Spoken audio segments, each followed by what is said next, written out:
Canja mwibarabara mfite imyaka 6 nkakujya bita ngo abana bo mwibarabara ndaba mwibarabara igihe kiraba umwaka wa mbere umwaka wa kabiri umwaka ugira kabiri gatatu umwaka ugira gatatu ndi mwibarabara niho ishira hamwe OPDE ryatangujwe n'umugabo yitwa Atanazi Gwamo imyaka 10 nije OPDE yandeze imyaka 21 ndiga primaire ndayitangura kuri Stella ndabandanya ndiga amashuri ndarangiza hama nyuma yaho maze kuva muri OPDE cansubira mu muryango maze gukura niho rero natangura rero kunwa imogi nyinshi ndanwa za kanyanga nyinshi ndanwa iminanasi myinshi ubusambanyi buranyica ndagendera mu ngeso z'ubusambanyi ariko muri ivyo byose nagiye gutahura yuko Imana yari ifise ku mugambi.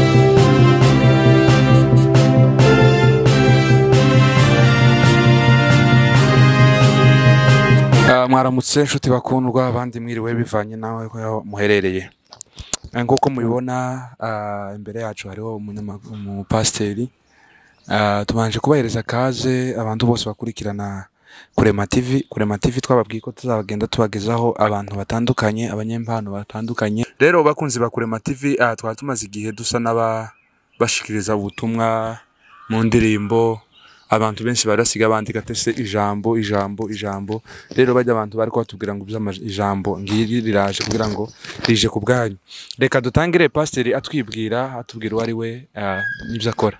Murakoze muhawe kaze kuri Kurema TV. Ubwa mbere naje mbanje kubashimira n'Imana yo yatumye ngera hano muri kino kibanza. Ku mazina nitwa Umwungere Matega Jean Paul aba nkorera imirimo ibikorwa by'Imana mu ishengero rya Horeb Temple. Umwungere wanje mukuru akaba ari Bishop Mutokambari Stanislas. Nkuko Dawidi yavuze muri Zaburi 119:11 aravuga ngo nabitse ijambo ryawe mu mutima wanje kugira ngo noye kugucumurako. Nta kindi nabazaniye turetse ijambo n'urukundo no guhana inkomezi cyane duterana intege muri no rugendo rugana Siyoni na cyane dufise urufatiro ari ryo jambo ari we Kristo. Nivyo nabazaniye ewe nkuko mubivuze je sinakuriye mu gakiza ndetse sinakuriye no mu muryango kijijwe ariko nuko nyene hazahabaho programme y'Imana ku muntu nubwo umwana w'umuntu atabimenya ariko hari programme Imana iba yarashinze ikire mu muntu. Uhoraho yabwiye Yeremiya ngo utarabura urusoro mu nda mama wawe narinda kuzi. Muri make mu byo nagendeyemwo byose ariko nagiye kutahura neza ko Imana yari inzi maze kwinjira muri domaine y'agakiza kandi nta handi nasanze umunezero atari muri domaine y'agakiza. Naye naragerageje gushakisha umunezero mu isi ndagerageza gukora iby'abasore bose bakora kugendera mu by'abajene bose bakora ariko mu Mana niho nasanze hari ubutabazi. Inaye yanje gatoyi jewe nakuriye mu muryango w'abana 5 mu muryango w'abana 5 ubu tukaba dusigaye turi 4. Umwe yaritavye Imana abandi bagiye barapfa bakiri batoyi ndiko ndaharura abo na je nagiye ndabona. Muri uyo muryango nta numwe yarakijijwe ndetse n'abavyeyi ico gihe papa yarakunywa inzoga nyinshi cyane. Muri uko kunywa inzoga nyinshi kwiwe nisanga nanje namaze kurugomba kurondera umwidegenje nkiri umwana mutoyi navukiye ngako Mutakura cyane isanga nagiye mwibarabara canja mwibarabara mfite imyaka 6 nkakujya bita ngo abana bo mwibarabara ndaba mwibarabara igihe kiraba umwaka wa mbere umwaka wa kabiri umwaka ugira kabiri gatatu umwaka ugira gatatu ndi mwibarabara niho ishira hamwe OPDE ryatangujwe n'umugabo yitwa Atanazi Gwamo atanazigwamo n'umugabo ari mu imbuto y'Imana, n'umugabo afise urukundo, n'umugabo yagiriye neza igihugu cy'u Burundi, n'umugabo yafashije abana benshi uyu munsi, benshi twaba twarize ku bwa OPDE, kubwiwe n'umuryango wiwe baritanze. OPDE iraturera imyaka 10, je OPDE yandeze imyaka 21, ndiga primaire ndayitangura kuri Stella, ndabandanya ndiga amashuri ndarangiza. Hama nyuma yaho maze kuva muri OPDE nsubira mu muryango, subiye mu muryango maze gukura, niho rero natangura rero kunywa imogi nyinshi, ndanwa za kanyanga nyinshi, ndanwa iminanasi myinshi, ubusambanyi buranyica, ndagendera mu ngeso z'ubusambanyi.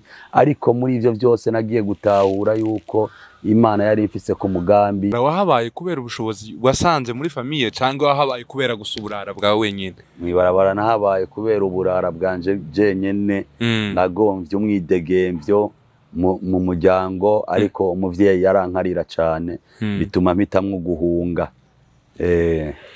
Ninkibiye bintu nk'ingaruka nka 3 wibuka wabonye utaraje mu bumana? Ingaruka nka 3 niwo barahuye nazo ukaregreta, ubu nyine ukiregreta ko bati narigeze guhura n'umuntu angirira ukiri mu mubiri ntaraje mu mwuka. Ntaraja mu mwuka. Icambere nicuza, nuko nare baranyeretse urukundo. Nari mfite umuvyeyi w'umuzungu yanyeretse urukundo, yagombye kuntwara i Burayi, ndi mu mubiri, nisanga nagiye mu Kaboregwe, nanamuhunze, warandondera arambura. Ico gihe nawe yari yamaye amafaranga, naje mba nigiriye mu bamaraya, nigumiriyo. Ico kintu ndaregreta cyane. Ica kabiri nicuza, nuko nataye umwanya munini mw'isi kandi ataco nakuye. Ica gatatu nicuza, nuko ica gatatu nzokibabwira ndakibereka n'ikimenyetso. Nicuza kugira ngo nemere gukorera Imana, kubona Imana yarinze kunkubita inkoni. Iyo nkoni rero nzebabwira mu kiganiro kizakurikira, ndizeye nta kibazo turi kumwe. Asante cyane. Mw'isi ya gipagani ari gihe umuntu yibwira ngo ari mu munezero, ariko ujya munezero yibwira uba ari uw'akanya gato, kandi ujya munezero yibwira uba utobekiranishije hamwe n'imibabaro, uburimwo agahinda, uburimwo imibabaro, uburimwo uburuhe. Je namana uburuhe, weekend yaragira namana uburuhe. Ico nobwira abantu bari mw'isi, nobabwira yuko atahandi hari ubuhungiro, nta handi hari ubutabazi, nta handi hari ukuruhukira atari muri Kristo Yesu. Yesu niwe yavuze mu butumwa bwiza bwa Matayo, aravuga ngo ni jewe mwami w'isabato. Isabato wari umunsi w'akaruhuko ku Bayuda, ariko twebwe tumaze kwinjira muri Kristo twisanze turi mu isabato y'akaruhuko, turuhutse iby'isi. Rero cyo nobwira bari mw'isi nuko nobabwira ngo ico Imana yabaremeye nuko boyiramya no kuyihimbaza no kwitazira, ndetse bakamamaza n'ubutumwa bwiza. Ivyo barimwo ni gahunda ya Satani cyangwa se y'abadayimoni, ariko gahunda y'Imana, Bibiliya ivuga ngo ibitekerezo Imana idutekerezaho ntabwo ari ivy'ivyago, ariko ni iby'amahoro. Yego, ico nobifuriza nuko boza muri Kristo, tugakorera Imana tugifite umwanya, nkuko umusiguzi yabivuze 12 igitabo ca Salomo, aravuga ngo wame wibuka umuremyi wawe imisi mibi itaraza. Hari imisi mibi igusanze mw'isi ushobora no kwiyahura, ariko imisi mibi igusanze muri Kristo Yesu izihindura imisozi ikayahindura amataba. Niko nobwira bene data canke bene wacu bakiri mw'isi, bibaza ngo isi ni yabo, ariko kw'isi hano turi ingenzi, ahasi iwacu turiko tugana iwacu mw'ijuru. Ry'Imana nabazaniye bene data ni ijambo ry'Imana riri mu gitabo c'Abami ba mbere, igitabo ca mbere c'Abami 21, haravuga ivy'uruzabibu rwa Naboti. Ivy'uruzabibu rwa Naboti, Yesu aravuga ngo ni jewe muzabibu namwe muri amashami. Uruzabibu, turabona umuzabibu ni nk'ingano, karakabuto k'ingano. inzabibu n'akabuto k'ingano, ingano nayo bayikoramwo umutsima.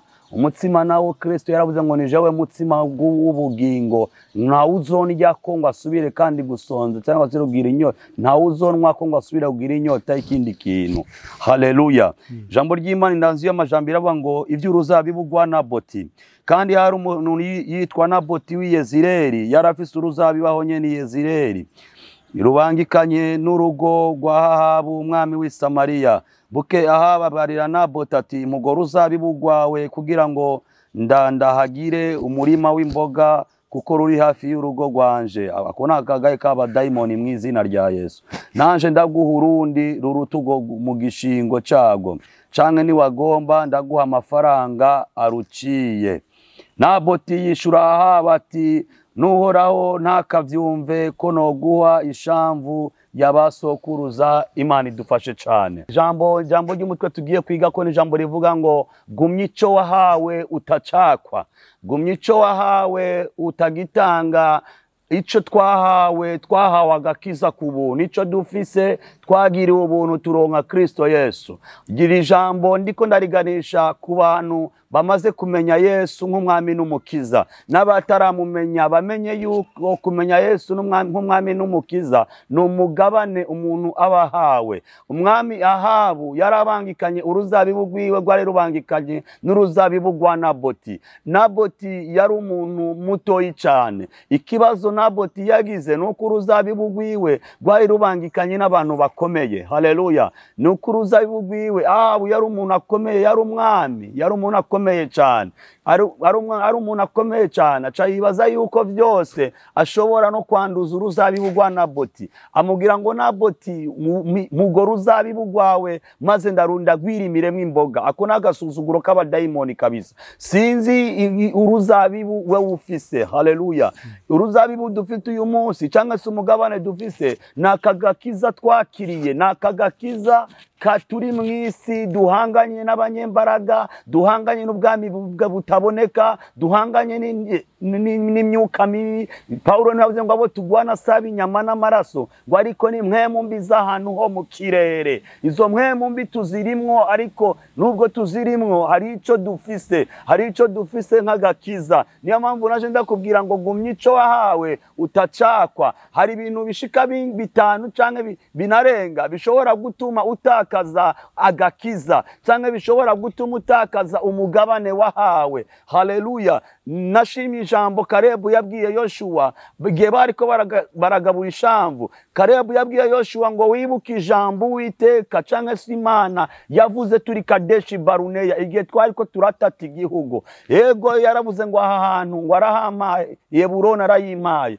Yoshua atangura kuzamura ivyo amubwira ngo nubwo uri kurahasaba hari abagabo b'Abanaki, abagabo bakomeye, abagabo barebare, abagabo b'ibigatanya. Ariko Kalebu aramubwira ngo nuhame, Imana izobana nanje. Gumya ico wahawe utacakwa.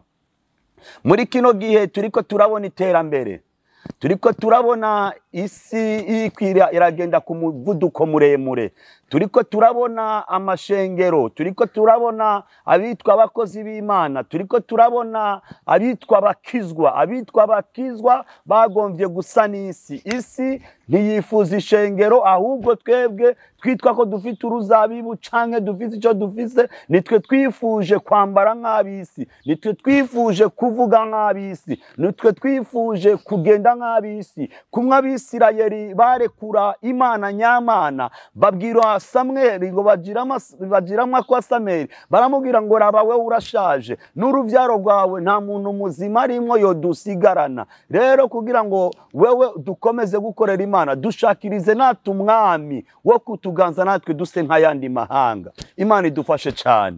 Gumya ico wahawe utacakwa n'iterambere, gumya ico wahawe utacakwa naho ibihe bigeze, gumya ico wahawe. Bibiliya ivuga ngo ngo n'ufise agumye ico afise ngo umuntu agura uburyo bugwiza kuko iminsi ari mibi. Iminsi ni mibi mwene data, iminsi ni mibi, ntiwifananishe n'isi. Iminsi ni mibi, ntugandure nk'umunyamahanga. Iminsi ni mibi, nitumere nk'Abisirayeli babonye Imana muri Egiputa, bageze ku nyanja babona Imana, ariko bageze mu bugaragwa Isini mu butayu bw'Irefidimu, ngo bagezeyo bifuza amazi, basaba amazi, bayasabana umujima, bidodombeye Imana. Nuko bibagira ivyo Imana yabakoreye hariya, nuko bari bamaze kurekura Imana nyamana, nuko bari bamaze guta ico Imana yabahaye. Rero ico Imana yaguhaye mwene data nakagakiza, gumya ico wahawe. Turiko turabona ivyubahiro birashobora gutuma utakaza agakiza, ubutunzi buriko buratuma benshi bava mu gakiza, ubukene buriko buratuma abantu batakaza ico bahawe. Umwigeme yuzuye ubwiza bw'Imana, umwigeme yari umuririmbyi mwiza mw'ishengero, yarafise Imana, twamubona nk'umunyamasengesho, ariko kuko ibihe byamugezeho, kuko imbaraga z'ibihe zamugezeho, ararekura ico yarafise, aratakaza ico yarafise. Mu minsi mikeyi amaze gutakaza agakiza, nawe asa nk'undi munyamahanga, asigaye avuga nk'abanyamahanga, asigaye agendera mu by'abanyamahanga bagenderamo. Ari ico no kubwira mwene data muri kano kanya, nk'uko Naboti yabivuze ngo umwami Yahabu ngo arababara cyane. Naboti ntiyigeze abona yuko Ahabu ari umuntu akomeye cyane imbere yiwe, kuko ico yarafise wewe cari ikintu gikomeye cyane. Bwana sifiwe sana. Ico dufise kirakomeye cyane, kiri mu bisi, kiri muri twebwe, kirengeye cyane, kiri mu bisi. Kuko abisi bagenda n'ubwoba, abisi bagenda batazi iyo bariko baragana, ariko twebwe turi muri Kristo Yesu dufise ivyizigiro yuko ejo wacu ari heza cyane. Naboti yabuze uyu mwami nubwo agomba kunyakura uruzabibu, nubwo uyu munsi isa nk'usuzuguritse imbere y'uyu mwami, ariko ndazi neza ninagumana n'uyu muntu, ninagumye ico nahawe, ninamata kuco nahawe. Hari umuntu turavye amateka, Naomi bamaze kugira ikibazo, Naomi yahungiye munuzenye Imowabu, na Kiriyoni na Maharoni abahungu biwe na Elimeleki umugabo wiwe. Bamaze kuguhungirayo, Naomi Rusi ntiyemera gutakaza Naomi, kuko yari amaze kumubonamwo Naomi, yari yamaze kumubonamwo Imana. Haleluya. Yari yamaze kumubonamwo Imana, ariko ngo arabahamagara ababwira ati ngo bana banje, ndabinginze muracari bato, nimwisubirire iwanyu, nimwigire. Ngo Rupa aramugumbira, aramusezera. Ngo ariko Rusi aramubwira ngo yacunyinginga kukuvako, yacunyinginga kukurekura, kuko aho uzorara ariho nzorara, Imana yawe nizoba Imana yanje. Nta wamase kuco yahawe yabuze umugisha.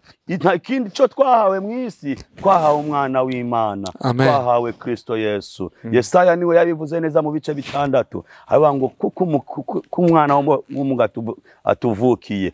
Isi yahawe umwana w'umuhungu, isi yahawe Emmanuel, isi yahawe Kristo, ariko isi ntiyigeze imumenya, isi ntiyigeze imwakira, maze itakaza agakiza. Ariko uyu munsi jewe nawe turacafise ubwo buntu, jewe nawe turacafise umwanya, jewe nawe turacafise umwanya kugira ngo dusubire kugarura ico twatakaje, canke ngo twumire kuco dufise. Wumire kuco ufise, wumire kuco ufise, ntihagire umuntu akikwaka. Ucumireko, kuko muri kino gihe abantu benshi bariko baravyakwa, abantu benshi bariko baratakaza agakiza, abantu bariko bagendana imijinya, abantu bariko baricana bapfa ivy'isi. Ariko ibi vy'isi nubusa gusa, nkuko Yobu yavuze ngo navuye mu nda ya mama ataco nzanye, zosubira mu nda y'isi ataco ntwaye.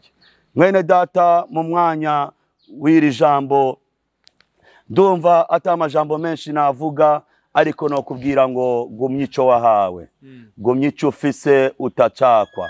Hari ibihe, hari aduwi, hari satani, atakindi camuzanye no kwica, no guhonya, no gutikiza. Ariko icazanye Kristo no kugira ngo tugire ubugingo kandi busagutse. Gumya ico wahawe, umenye ko Mesiya no muri no kano kanya ashobora kuza. Yaravuze ngo kuza kwanje zoza nk'umusuma, umwanya wari wo wose inzamba yovuga. None uhagaze gute muri runo rugendo? Gumya ico wahawe, niryo jambo numva no gusigira ngo ugumye ico wahawe, nyuma y'ibyo uzobona ukugira neza kw'Imana mu izina rya Yesu amen. Mana mu izina rya Yesu turagushimiye kubw'ijambo ryawe.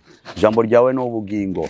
Ezekiel yavuze ngo nariye umuzingo, ngo umuzingo uransosera, ngo maze numva umunezero n'ibihimbaro mu mutima wanje kuko nitiriwe izina ryawe.